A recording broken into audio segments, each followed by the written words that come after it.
What's going on, everyone? It's Austin here. I'm going to be going over my top 3 reasons I love ETFs. So number 1, they're low in cost. Number 2, they're well diversified. Number 3, they have inverse ETFs, which is an awesome one just because you get another perspective. So for example, you can go to SQQQ and see the complete opposite of what SPY is doing. So if you have more of a bull mindset and you can't see as much of a bear's perspective, then now you can kind of change that and look on the other side. So it really does help trading. It is a higher cap stock, so the patterns stay more relevant. They don't fluctuate like penny stocks do, the danger in them.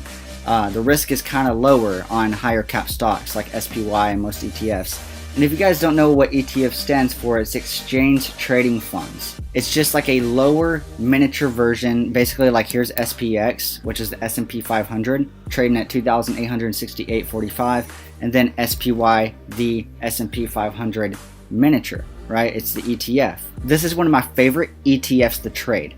Just because the volume is so high, you're more likely to get filled in your orders. So much volume that when you sell, it usually tends to sell right away, even if you're trading options and you're trading like 50 contracts. I've traded 50 contracts before and it has filled like that. I mean, like immediately. And don't get me wrong, there's going to be times you won't get filled on every single contract and you might have 5 left and they're trying to fill you in. And it happens. Most times, SPY is really good to stick with, just due to its high volume, and because its volatility.